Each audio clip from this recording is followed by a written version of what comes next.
Dear students, today let us see about shortest job first scheduling.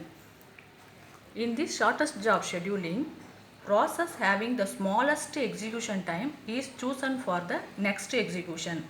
The main advantage of this SJF is used for long-term scheduling. In this preemptive type, if a process is running in the CPU, then the process is forcefully removed from the CPU and the CPU would be allocated to another ready process is called preemptive scheduling. In non-preemptive scheduling, once a CPU has been allocated to one process, that process cannot be removed until it is terminated. Now we are moving to Gantt chart. Here first we selected P2. Why we select the P2 process?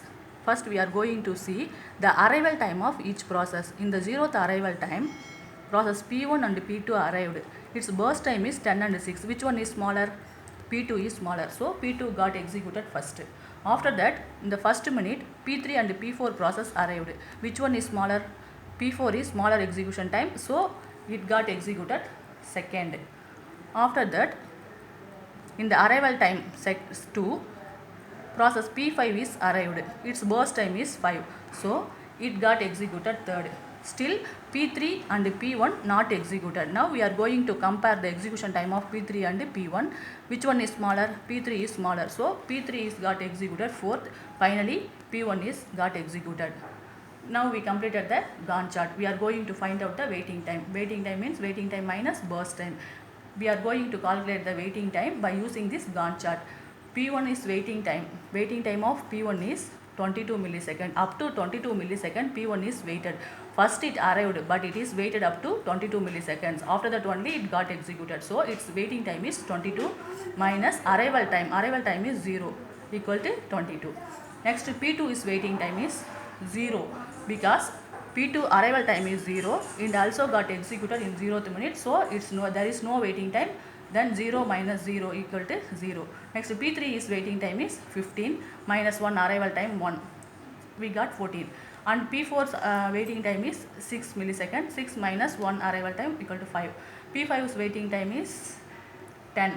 10 minus 2 arrival time equal to 8. Now we are going to calculate average waiting time. We add these values and divided by number of process. Now we are going to got 9.8 milliseconds.